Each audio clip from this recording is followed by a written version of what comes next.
部屋の中に置いてたね、バッテリーを車の方に持ってきて、部屋の中でもね、車の上のソーラーパネルとか、このインバーターとか、その辺は繋がってて、電力はこっちに持ってきて使用してたんですけども、全部車の中にね、やっと積み込みました。キャンピングカーに乗り続けて30数年、年齢とともに旅のスタイルも変わってきた。今の旅に合った理想のキャンピングカーが欲しい。そこで作ってしまえということで、このバスを手に入れた。バッテリーを車の方に運ぶんですけども、なんせ100キロぐらいあるので一人では運べなくて、仕事仲間に手伝ってもらうことにしました。手を差し込むところがないんでね、最初持ち上げるの結構苦労しました。隙間を開けてロープを差し込んで、それでなんとか持ち上げることができました。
車のトランクに入れる時も一度に入れるのはなかなかね難しそうだったので、一旦この余ってたエアコンの室外機の上に乗せて、そこから中に入れることにしました。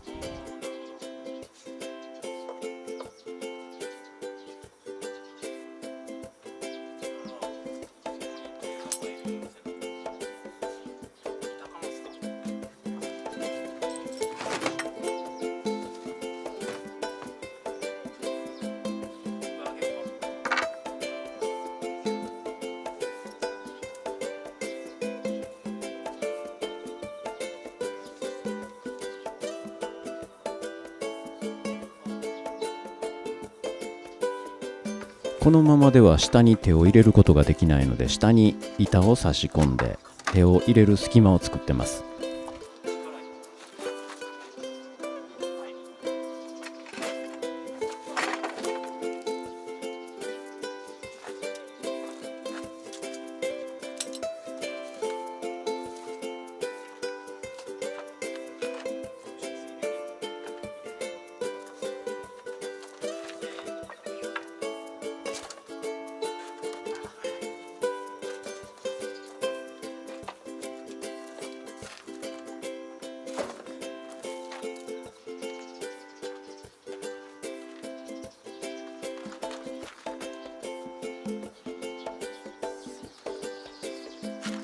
一旦この高さまで持ち上げて置くことによって、そこからは結構スムーズにトランクの方に押し込むことができました。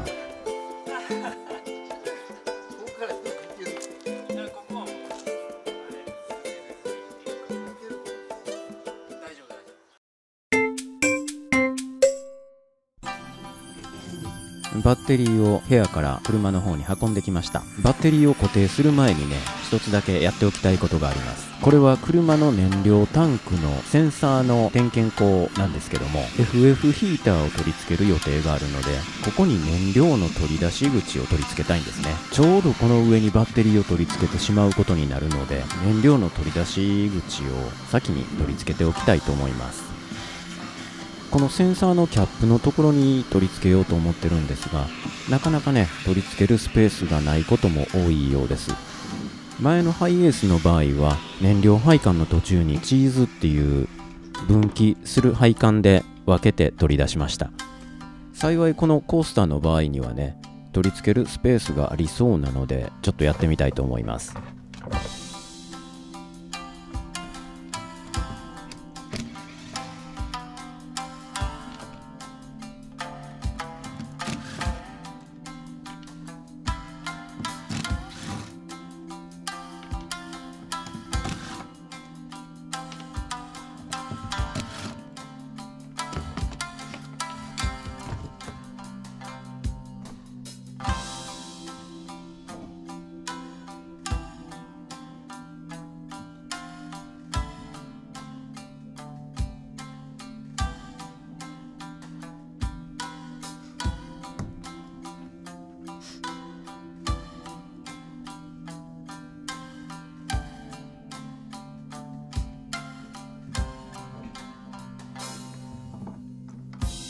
はい、センサーが出てきました。軽油の燃料系のセンサーってこんなんなんですね。接点むき出しですよね。こんなんで爆発しないんですかね。まあガソリンの場合だったらこんなんじゃないんでしょうね。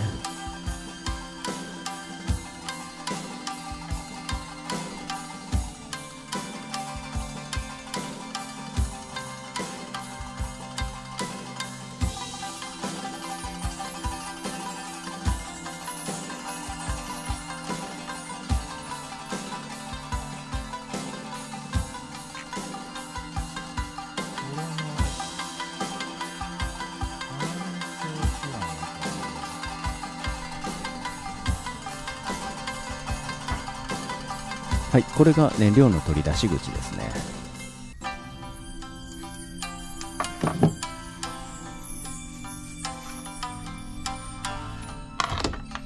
そしたら蓋の部分を加工してくる間にゴミとか入らないようにウエスで蓋しときますね。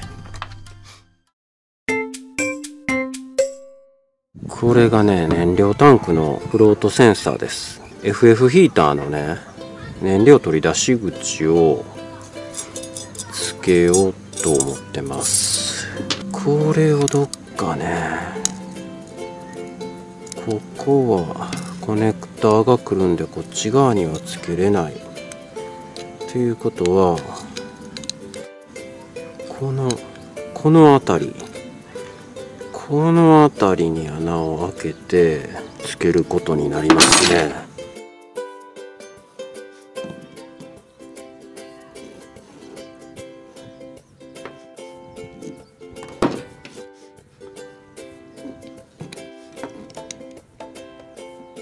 あんまりこっちにやるとパッキンに干渉するから、この辺り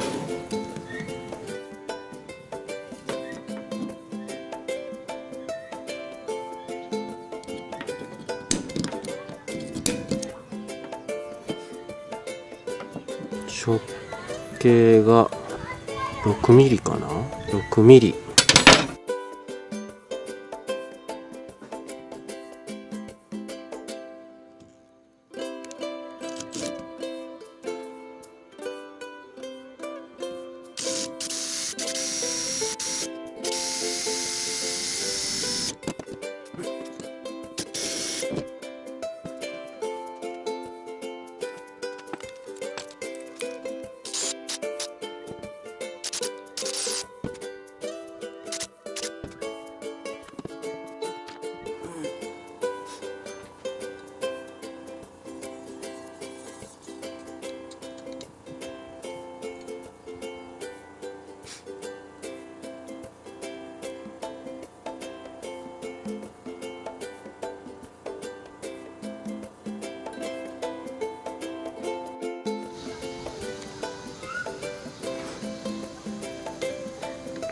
ちょっとここが当たるな。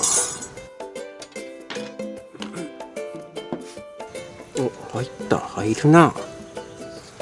入るけど若干斜めになるのか。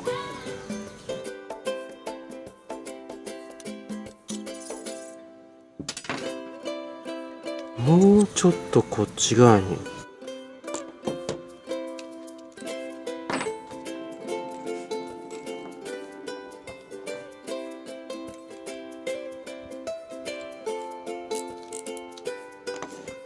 下にずらすか。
けそうかな。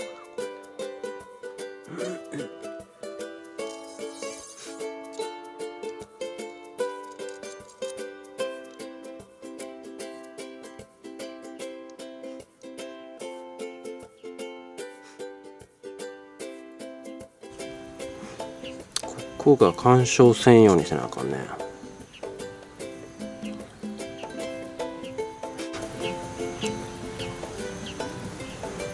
ここちょっと削るか。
今日はね、夜も更けてきたんで、作業の方はこれぐらいにして明日以降に持ち越したいと思います。はい、別の日になりました。燃料チューブはね、コルゲートチューブに入れて FF ヒーターを取り付ける近くまで持っていっときました。これでね、この上にバッテリーを乗せて固定しちゃっても大丈夫ですね。チューブはとりあえずこんな感じでね、巻いておいときます。そしてね、車の下に潜った時に気づいたんですが、バッテリーの線、ちょっとこれもついでなんですけどやっときました。ここ金属に当たる可能性があるのでね、被覆向けないようにスパイラル巻きました。録画取れてるつもりで巻いてたんですけどね、録画回ってませんでした。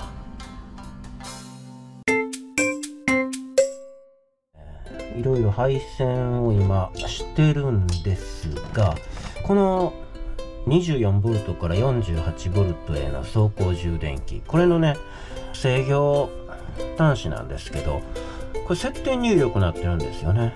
こっちの 24V から 12V へ充電する走行充電器に関しては、イグニッションの電源を直接この黄色い線に入力することでこれが動くようになってるんですけど、こっちは設定入力なので、この 24V のイグニッションの電源をこの接点に変換してやる必要があるので、リレーをつけようと思ってるんですが、手頃なリレーがなかったんでね、そのリレーを作っていきたいと思います。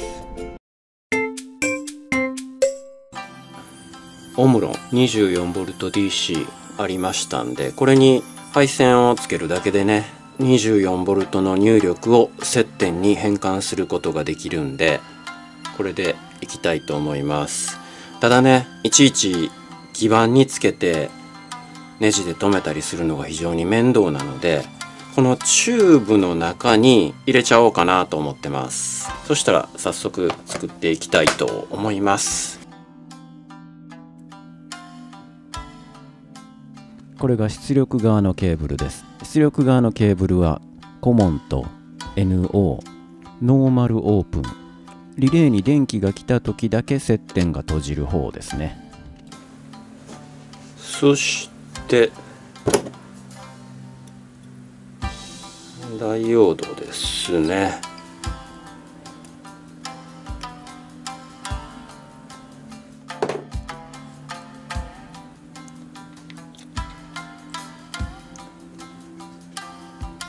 ちょっとこれを外に折り曲げといて、はい、これはねサージカット用のダイオード、ダイオードはね線が入ってる方がプラスになります。リレーのコイルには極性がありません。コイルと並列に接続します。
そして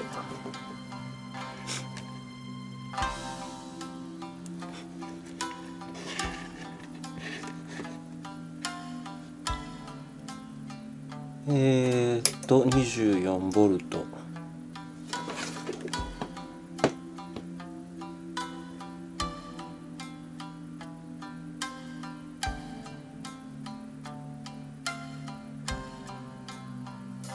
24ボルト。これは置いとこうか。は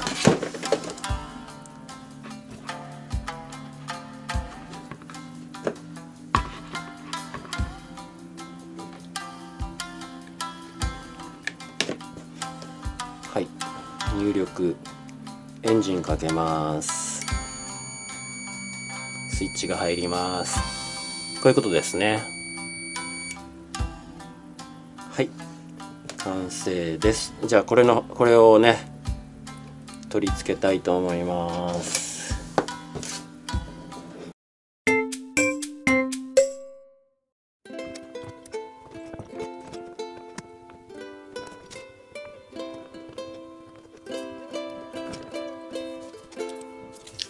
ジャンパーピンね。これ外しました。そして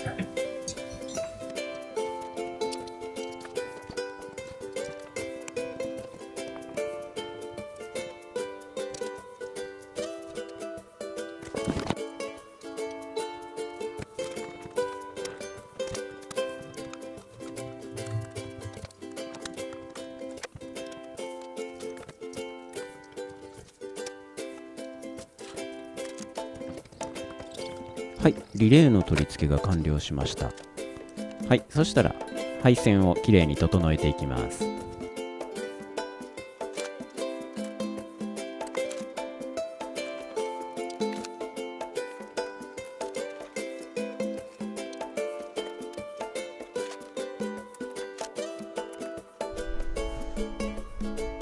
はい。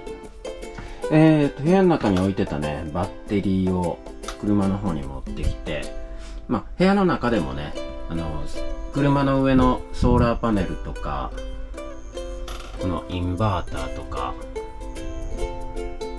その辺は繋がってて、電力はこっちに持ってきて使用してたんですけども、全部車の中にね、やっと積み込みました。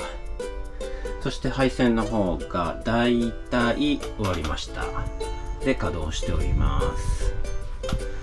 で、今回積んだね、インバーターなんですけども、これハイブリッドインバーターになってまして、AC100 からの充電器とインバーター、それとソーラー充電の機能が一体となったものです。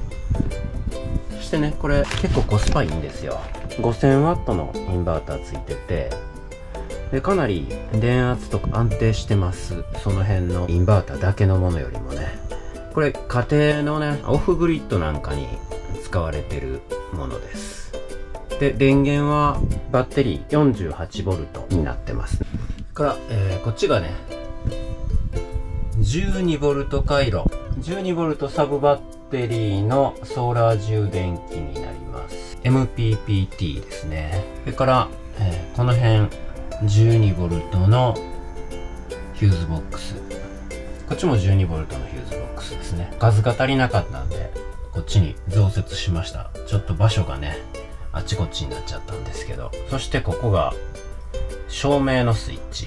で、ここに来てるのがイグニッション。イグニッションの、エンジンかけた時に電気が来るところです。そしてここバスバーが 12V 回路、24V 回路、48V 回路とそれぞれね、設けてます。もう端子ね、すぐいっぱいになっちゃうんでね、バスバーつけとってちょうどいいぐらいですわ。そしてこっち行きましたら、これが、バスの 24V から48V のバッテリーに充電する走行充電器。そしてこれが 28V から 12V のバッテリー回路に充電する走行充電器ですね。そして各ヒューズ、ここが DC 回路のヒューズになります。この辺がね、ソーラー入力。そしてバッテリーからインバーターとかね。これですね。こいつにつながる線とか。一応ブレーカー入れてます。遮断できるようにね。もし何かあった時にね。それと、この辺が走行充電器。今まだ入れてないんですけど、走行充電器のブレーカー。これがこの DC12V の出力ですね。で、この青のところは今のところまだ空いてます。後々使用しようかなと思って予備でつけてますね。で、ここが AC 電源のブレーカーです。メイン 50A、3線式なんですけども、この片側2線使って 50A として使ってます。IH とかね、電子レンジとか、あと冷蔵庫から温水器なんかも全部ここからね、電源持っていってます。電源回路は、ざっとこんなとこですね。そしてここは、こっち側の4つが 12V 回路のバッテリーで、こっから16個、こっちが 48V のバッテリー回路になってます。で、ヒーターとかね、バランサーとか、全部ここに入ってます。これの組み方についてはね、前動画で上げてますんでね、興味がある方は見てください。あと、ポンプの接続とかね、その辺ちょっとまだ残ってるんですけど、だいたい電気の配線が終わったところですね。今回はここまで。最後までご視聴ありがとうございました。